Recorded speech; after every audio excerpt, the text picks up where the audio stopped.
It was so cold. Oh, there was a polar vortex. Yeah. And we were out in the polar vortex. And It was Travis January was and wearing February shorts. last year. He was in shorts in Yeah. Union Square.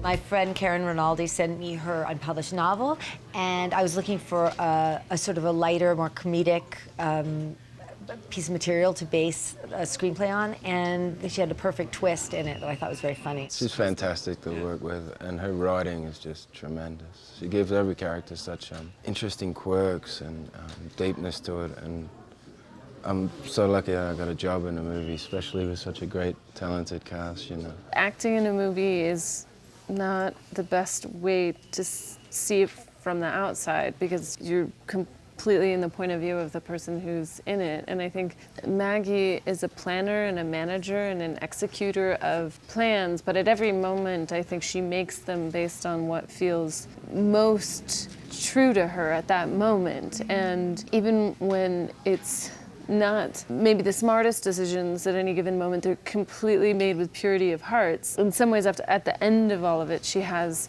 a realization that she can let things happen. But as a character, from her job to everything else she does, she really is helping other people realize and actualize what's inside of them.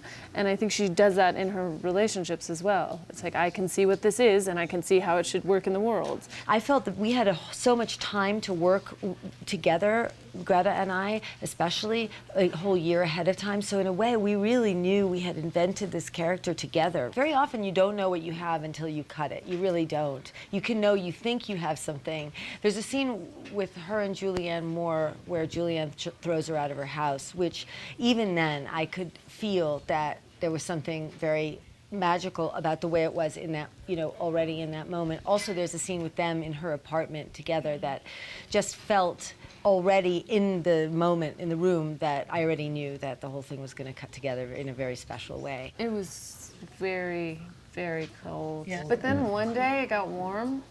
And I wasn't there that I went day, a little so. crazy that day, and I got like distracted because like the sun was out, and I was like looking at all the dogs. And Rebecca was like, "You're not playing the character anymore." And I was like, "I know, I've got spring fever." I just like, but she had to get sit down with me. But I was like, "I know, but it's been so cold, and I've just been like, it's taken every ounce of concentration to like do this."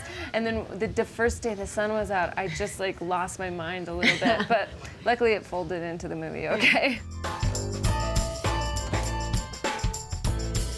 My trips to your kiss, no sooner I picture you. You surround me, so touch me, let your